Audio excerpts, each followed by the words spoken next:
And welcome to our session, a session on building resilience in the Sahel. We have a diverse group of panelists here whom I would like to introduce to you in a minute. But I would like to just say a couple of words to introduce the panel and then go to our panelists for their presentation.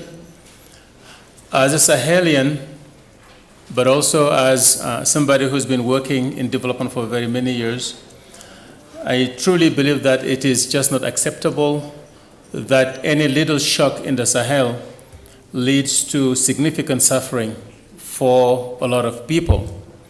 What that means is that even in times of normal situation, there's still a lot of suffering going on.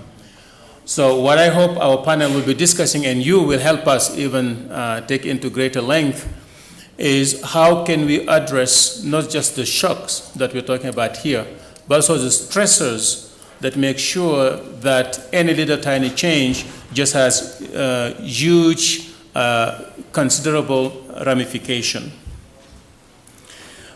They have a lot to do with natural resources. They have a lot to do with production systems. They have a lot to do with governance. They have a lot to do with markets. They have a lot to do with capacities. So it's going to be a broad discussion.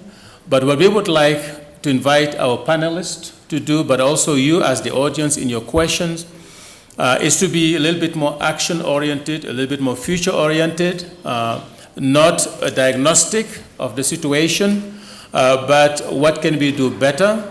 What can we do differently? What can we do more of in order to change the situation, to have a much more resilient population where we can not just overcome shocks, but also make sure that the level of suffering, even in normal times, has been reduced and reduced significantly. So my question to the panelists will be, before I introduce them, what should we do more of, less of, and differently to build resilience to drought, to shock, to resource scarcity?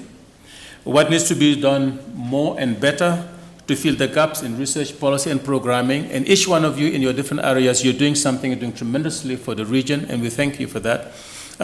We're not there where we want to be. How do you help us get to where we would like to be and be there soon?